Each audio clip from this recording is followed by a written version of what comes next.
host of the Gridiron.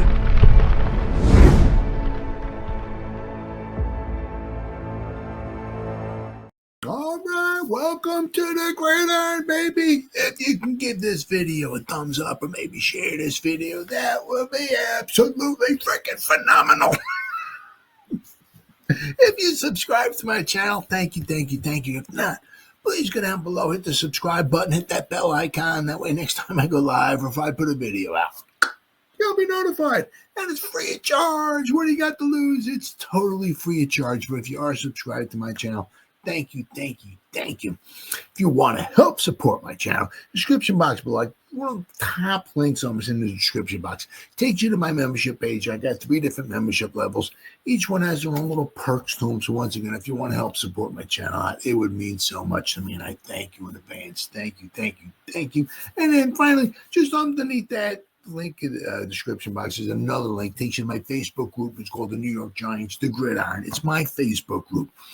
We have over 9,500 members in the group. It's doing simply marvelous, might I add.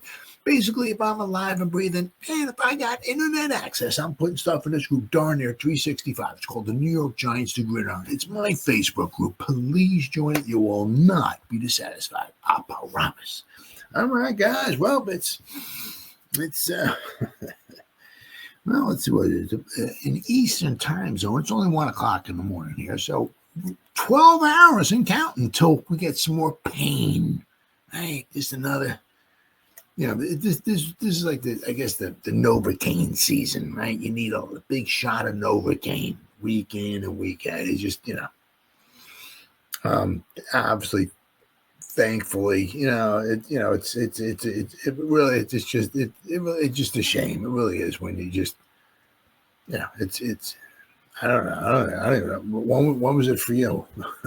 When was it for me? When was it for, when we were just, most of us anyway, when we were at the point where it's like, thank God the season's almost over.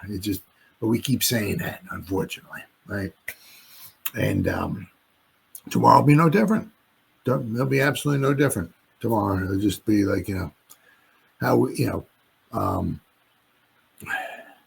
are we going to get blown out, or we're going to keep it, like a 1-score kind of close game? But then when that happens, how are we going to lose the game? What will be those 2 or 3 or so plays in the game that go against the Giants that make the Giants wind up losing the game? So, you figure, if you look at it, really, we've had the 3 big ones, and of course, they're all at home. Right, the Buccaneer game, right, the Eagle game, and in the first game of the season, the Viking game, right? A lot of the other games were just close games. We just wound up, for whatever reason, one way or the other, just couldn't get it done, right? And after the game's over, it's like, well, if this play would have happened, or if against Washington, we would have had a kicker in the one game, or if this happened, we could have won that, Yeah. So for me, I can honestly say, thankfully, the season's coming to a close. It really is a shame because you go through all of this stuff and everything, and you get to a certain point in the season, it's like, we'll get a good draft pick, other teams are out there, man, what position we're going to be in the playoff battle, and who we're going to go in the first round, and and then there's teams like the Giants, and we'll go over about the Jets as well too. Where are we going to be drafting? Right? Who can we get in free agency? And then it's like, you build your hopes up and all of that, and everything. Maybe not Super Bowl aspirations, but maybe a better season. Right? And then, of course, it just goes in the dumper once again. So, thankfully, for me anyway, we only have 4 games left on this the putrid season here. After tomorrow, good rule. Hey, you got to play the games. Anything's possible, right? There's, right? Just because we're, I think, 16 and a half point underdogs. You have to play the games.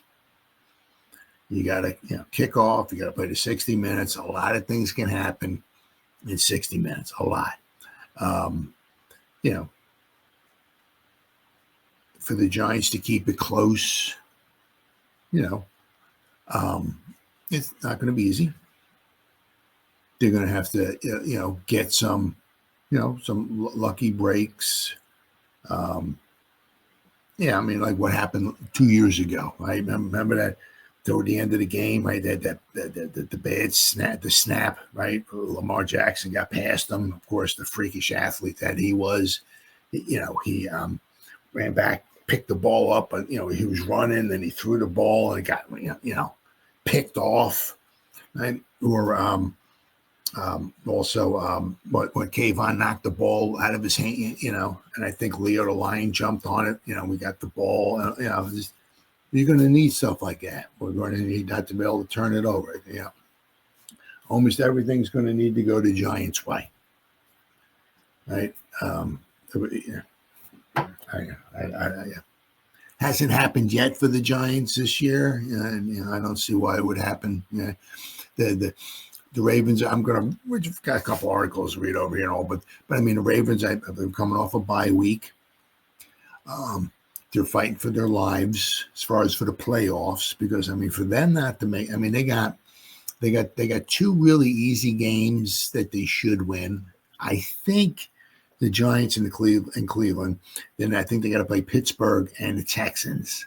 So they got two easy games they should win. But hey, especially in those divisional games, when you're going against the Browns, right? Anything can happen there, right? But there's two games they certainly will be favored to win, and then there's another two games that'll be tough. I mean, if they were to lose to the Steelers and maybe the Texans, and they get 7 losses, I mean, I don't remember off the top of my head, where would I might put them at, maybe in the playoff picture and all. But I mean, tell you what, man, if they missed the playoffs, that would be that would be a major disappointment for them. So they're going to come in. They're pissed off. They lost a couple weeks ago to the Eagles. I think they were up like 9-3, and then I can't even talk about it. I just hate the Eagles so much. So I didn't watch the game, and especially if the Eagles win, I will not watch an Eagle game if they win.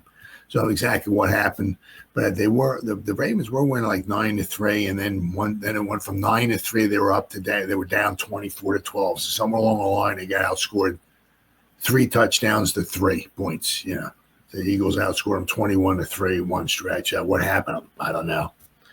So, but it's going to be tough for the Giants to do much of anything really, really positive in this game. But got some articles here. I just read them over real fast there.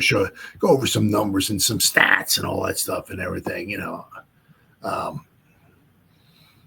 mean, it's almost like kind of comical for me to sit here and let's break down the offense and we'll go over, what the Giants need to do to be successful. And they haven't done it all year. I don't know why they would start tomorrow.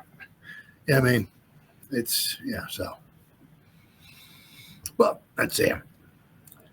It takes very few chairs to seat all the NFL running backs with Derrick Henry's mixture of size, speed, strength, and breathtaking possibility. Oh, yeah. Adoree Jackson said he's one of one. Jackson would know better than most. In the first 4 NFL seasons, Jackson and Henry were teammates in the Titans. Tomorrow they will meet for the second time as opponents when the Giants and the Ravens clash at MetLife Stadium.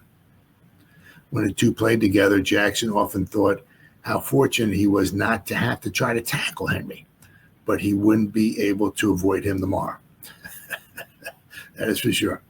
He's 6'3", 247 pounds, and his speed it's frightening. He's actually more agile than a lot of people give him credit for. He has great balance, very smart, and Adoree Jackson said Derrick Henry is one of one. Henry will be one of the many excellent playmakers the Giants defenders will face on a Baltimore offense that is perhaps the NFL's best. Now you got to listen to some of these numbers. I mean, it's just, the Ravens lead the league in yards per game, 422, and yards per play, 6.8. They average almost 7 yards a play. Rushing yards per carry, 5.7. Yards per pass attempt, 8.7. You average almost 9 yards per pass attempt. That is fantastic.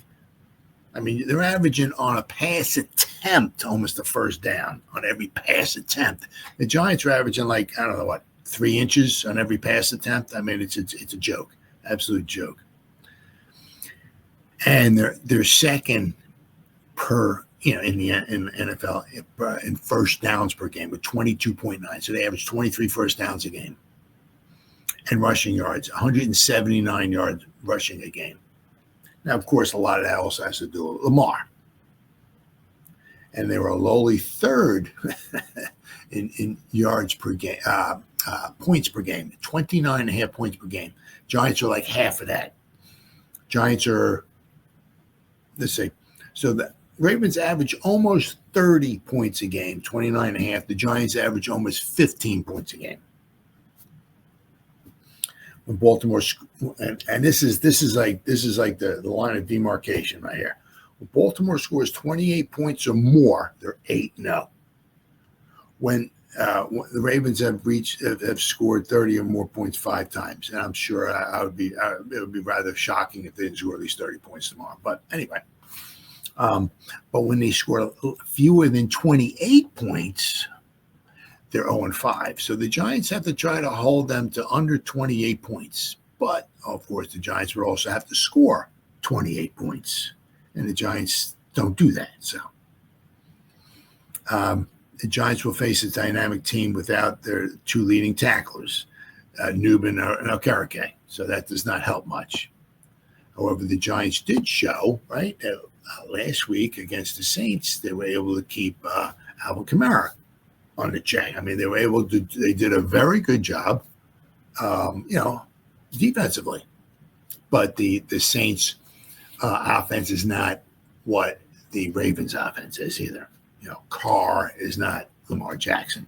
Carr is a better thrower, but Jackson is a very good, he can throw the ball very well, but he's dynamic at running the ball. I'm not sure, one thing is his mother was pissed off at him, Lamar, after the Eagles game because she thought he could have ran more. He should have ran more.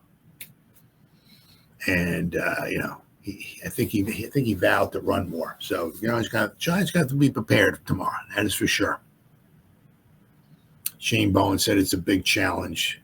It's going to take all 11 guys. The post safety is going to have to be involved with Derrick and with Lamar to make sure we're doing our job. And at the same time, we have to be able to get off blocks and get to the ball. Yeah. Jackson leads all NFL quarterbacks with 678 rushing yards. Henry has rushed for a league tying 13 touchdowns. Yeah, Henry averages 5.9 yards a carry. I mean, just, staggering, mind-staggering. Just how good he's been. Giants have struggled to stop the run at times this season. I mean, sometimes, every now and then they do good, but for the most part, their run defense has been a joke. They did fantastic last week against the Saints, right, with a backup supporting cast in there, right? I mean, it's just not supporting backup starters in there, right? I mean, but they did a fantastic job. Can they do it 2 weeks in a row? They're going to need to, really going to need to. I mean, the Giants are just banged up everywhere. Yeah.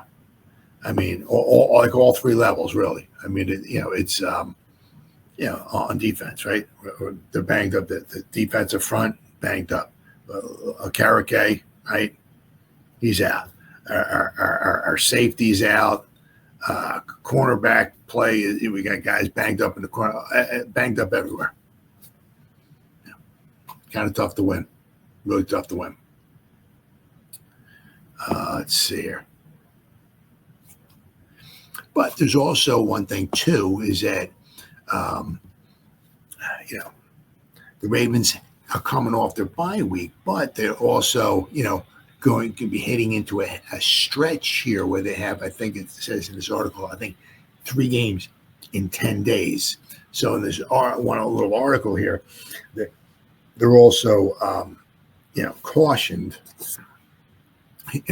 to not maybe overuse Henry because they need these 4 games. They really need to win 3 out of these final 4 games.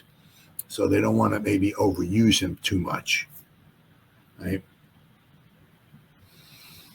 So Ravens receive a warning about Derrick Henry usage versus the Giants.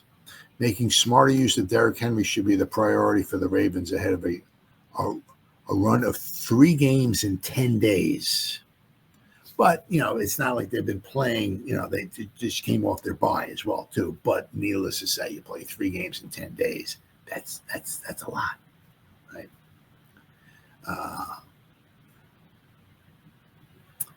How the Ravens use workhorse running back Henry will largely determine how the team fares across the next 3 games. It's worrying then the Ravens have been overloading their leading rusher even when games have been all but won. That's something the Ravens absolutely cannot do against a 2-11 Giants team they are expected to beat with room to spare. When the Ravens are leading by 14 plus points in the second half of a game, they've given 80% of their rushing attempts to Henry, just trying to run out the clock, right? Hey, we're up by 2 touchdowns. Let's just control the clock and just give it to Henry. So they've been using him a lot. That absolutely, that cannot happen in this game. The Ravens need to be smart with Derrick Henry on Sunday. Henry has 80% of the running back rushes up when they're up by 14 or more points in the second half. Wow. If the Ravens are up big in the second half, save King Henry and for Pittsburgh and let Justice Hill cook. Because they got the Giants and they got the Steelers, and then on Christmas Day, I think it is, they have they're playing the Texans. So they got 2 tough games back to back, and then the last game, they're playing Cleveland. Hey, it's going to be tough no matter what, right? And Cleveland will have nothing better than to ruin, right, the Ravens season by beating them. But that's something that that would make a lot of sense. Make a lot of sense, obviously, to me anyway. Not to overuse Henry for them anyway. But they got plenty of weapons now. Unfortunately, one of the problems is that the Ravens have, what do we got? 1, 2. They got 4 guys who are questionable. Not doubtful, questionable. That means there's a better chance that they are going to play. They have nobody doubtful, nobody out. They just got 4 guys who are questionable. They got Isaac, their outside linebacker with a hamstring. Kane, their safety with a hamstring. Michael Pierce, their nose tackle with a calf. And their cornerback, TJ Tampa, with an ankle. So everybody on their offense is none of them have nobody on their offense has an injury designation, according to this article here. So they came back from, unlike with the Giants, they're relatively healthy. Unlike the Giants, who can't go through playing 1 down without losing 17 or 18 different guys for the season. It's unbelievable. So the Giants have Nacho is out, Bobby Okereke is out, Drew Phillips is out, and John Runyon's out. And let's not also forget, right, about all the guys that they've been putting on IR. Right? Doubtful. Drew Lock is doubtful with a heel and a left elbow.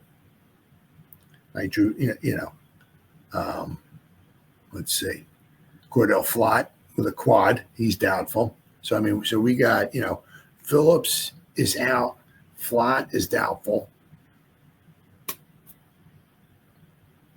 Questionable.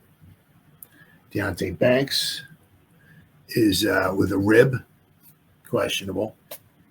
Hubbard with a knee. Their tackle. Deontay Johnson with an ankle. And Austin Schlottman with the fibula is questionable. So, I mean, Schlotman has been out for so long, right? Since like the beginning of the season, he comes back and now he's injured again. It's an absolutely unbelievable. It really is. Absolutely unbelievable. The Giants' luck so far this year. You know, guys have been injured, come back, and injured again. I mean, but let's not forget. They got who they got. Let's not forget about Newman too, right? So they got Cordell Flott, a cornerback, is doubtful. Then they got Deonte Banks, cornerback, is questionable. Then their one safety is out, right? He's not on the injury report because he got on season-ending injury reserve. So the Giants are banged up to say the absolute least.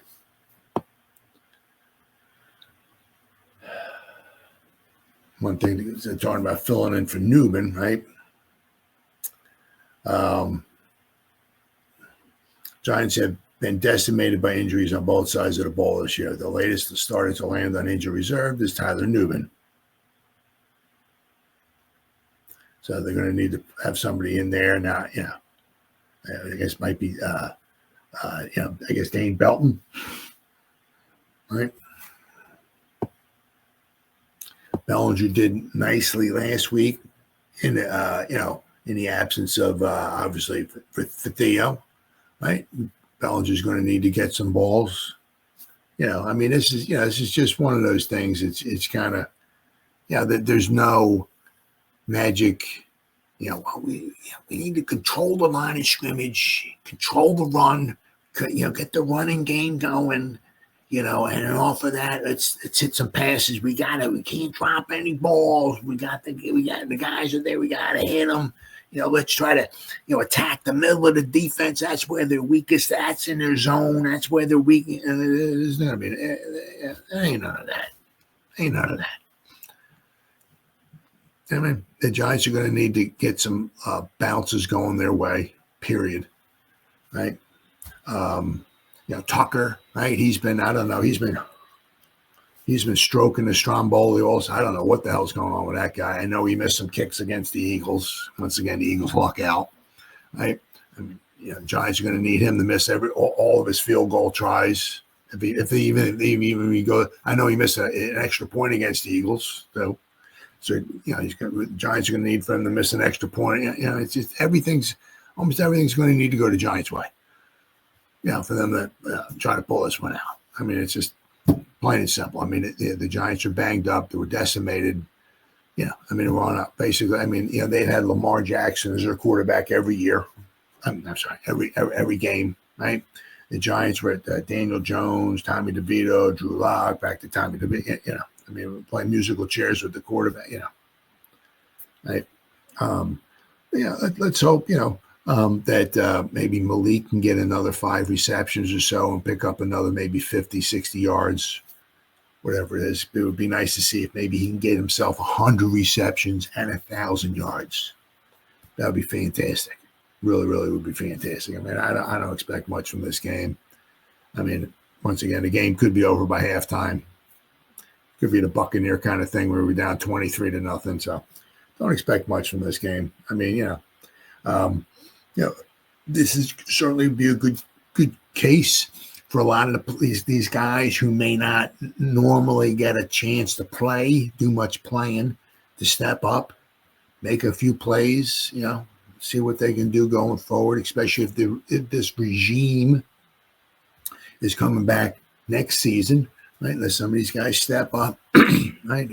Who, as I said, who normally won't be getting much of playing time when other guys, when the starters are healthy, and see if they can make some plays, right? I'll put some good stuff on film for them. So even if the Giants don't keep them, right, some of these players, right, they let them go. They go elsewhere, because everybody's putting stuff down on their resume every time they're on the field, right? Everything's on film, right? So, I said that, I mean, I mean, it's just to be mildly, just try to be polite here. It's just, once again, you got to play the game. You got to play 60 minutes. Anything can happen in 60 minutes. Right? I mean, I said, as bad as Carolina is, the Chiefs had to have a game-winning field goal. Like as time ran out to beat Carolina. Carolina could have possibly beat the Eagles last week, but of course the Eagles once again luck out as they do every week. Right? I mean, the guy was wide open. Toward the end of the game, ball hits him right here. If he catches the ball, they have the ball. He might have been stopped at the 1 or so, 1 or 2 maybe. He caught the, I mean, but of course the Eagles are lucky, or they have good luck, and the ball just hit the ground a little bit, so the pass was incomplete. So it's made it where the Eagles once again got lucky, right? So they didn't want to win it. So the Carolina, But I mean, Carolina shouldn't have been in that game with the Eagles. The Eagles, I don't know, had 2 losses, I think. Carolina has 3 wins, whatever. So I mean, you got to play the games, right? So anything can happen. I mean, it doesn't mean the Giants are going to win, but hey, I don't know. Maybe we lose 28-20. So so we'll have to wait and see. But I don't expect much. I wish them the best, but then again, as I said, once again, if they don't wind up winning, right, it will be 2-12. Yeah. All right, so.